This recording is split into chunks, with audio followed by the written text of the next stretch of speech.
So Crimson Desert is finally out, one of the most anticipated games of 2026, one of my most anticipated games of this year. When we saw footage of this game, we were all thinking, is this freaking real? This just looks so ambitious. And the more and more gameplay Pearl Abyss showed, you had more questions than answers because there's so much in this game. There was no doubt that the graphics looked absolutely unbelievable. They mostly showed PC footage. They didn't really show any footage from the base PS5. And now that it's out, it's getting a lot of mixed reviews, but I thought we would dive into it since I've just got off the game and played about 3 to 4 hours playing on the PS5 Pro. And all I will say is, I think you should just judge a game by playing it yourself, because when you look at some of these reviews, yeah, they're a bit baffling. So if you do enjoy these daily videos, make sure you hit the like button so we can make it full time.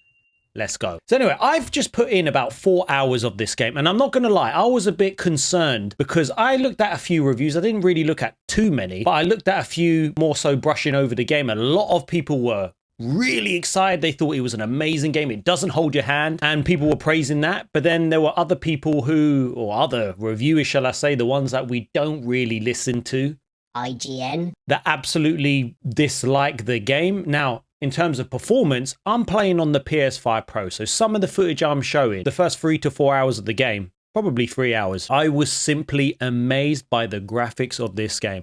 On the Pro, it was unbelievable. Don't get me wrong, there's a few little pop-ins here and there. I haven't really seen any frame drops. I've only just got to the first major town. But overall, I've been super impressed with how the game is running. I did try out the quality mode. I didn't like it only because that 30 FPS for me just doesn't do it. I put it in performance, it was great, but then a lot of you said put it into balance, and now I've kept it on balance, and I've been thoroughly impressed with this game. But if we look at some of the reviews, obviously here it is sitting at a 78. This is on PC, but you got a user review of 7.7. So there's a lot of different opinions. You've got the 6. As an open world game, Crimson Desert doesn't feel next gen, but lame storytelling makes it feel quite hollow. Now, this was always the thing when it came to this game. I was intrigued by the story. I didn't think it would be like a Witcher 3 or a Red Dead 2. No way. I thought the story was quite interesting, and there is a bit of story at the start. A lot of people said there was absolutely no story. But there is a story at the start. But yes, it is told very basic. But until you get into it, I assume it's going to open up, because there's a lot more questions and answers at the minute when you go into like the Sky Islands, if they're called that, and then you start going into the Abyss. It's told in a way where I think you are kind of left to it. So you look at something like Elden Ring. Obviously, me as a gamer,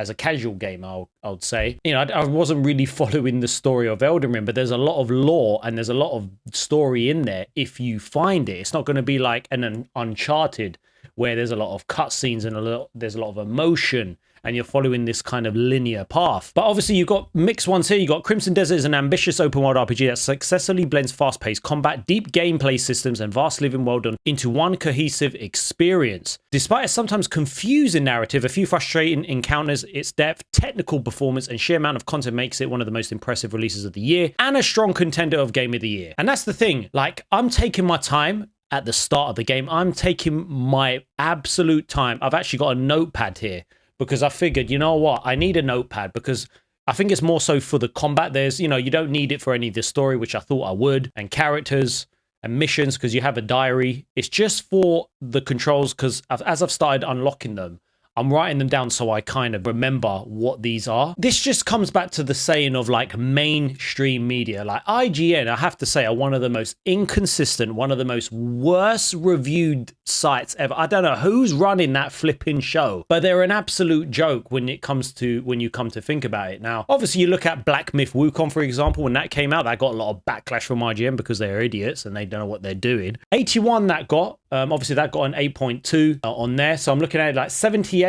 Obviously, this is Metacritic as well. When you look at Crimson Desert, so far, it's not a final result of IGN, but it is a 6. And obviously, they're playing it on PC. This world is full of fun stuff to do, but the stories within it are consistently bad. So they go on about jankiness, puzzling design choices. Listen, I'm not great at puzzles, but I'm not like frustrated and just because I don't get it, I'm going to give it a bad score. It's because I need to figure this shit out. Then they go on to say about the biggest misses are the boss fights, which abruptly take you out of the fairly casual action game combat that surrounds them and drops you into a straight up Souls-like. Combat Combat in general is uneven. Crimson Desert simply never knows when to end a fight. Most begin with a dozen or more enemies surrounding you, and then dozens more showing as it takes down the first wave, dragging things out for minutes on end. So for me, just it sounds like the reviewer doesn't like this sort of game. This is fine when you're taking on some major quests, but when you're trying to cross a bridge and I expected to stop and fight 20 samey guards, it really eats up your time. Even worse are the wars scenarios that arrive in the middle and later stages of the adventure when you're asked to do ridiculous things like plant a flag in the ground while surrounded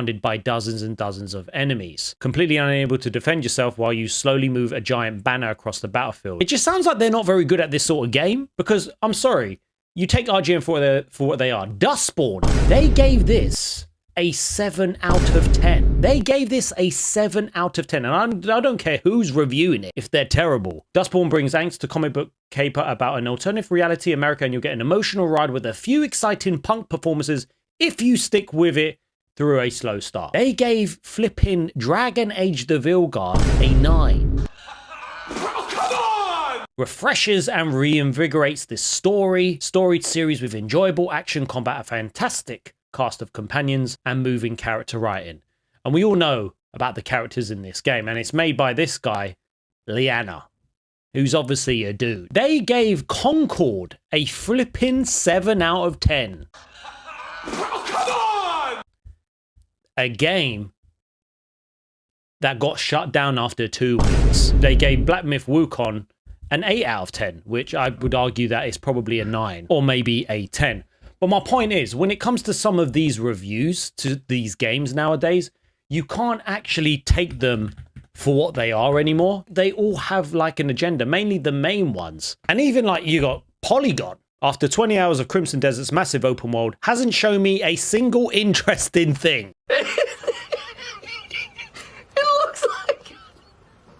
Crimson Desert proves that bigger isn't necessarily better. Like, what is going on with some of these reviews? I've got no idea. Like, I've played about 3 hours and I've found the world flipping interesting because I'm taking my freaking time.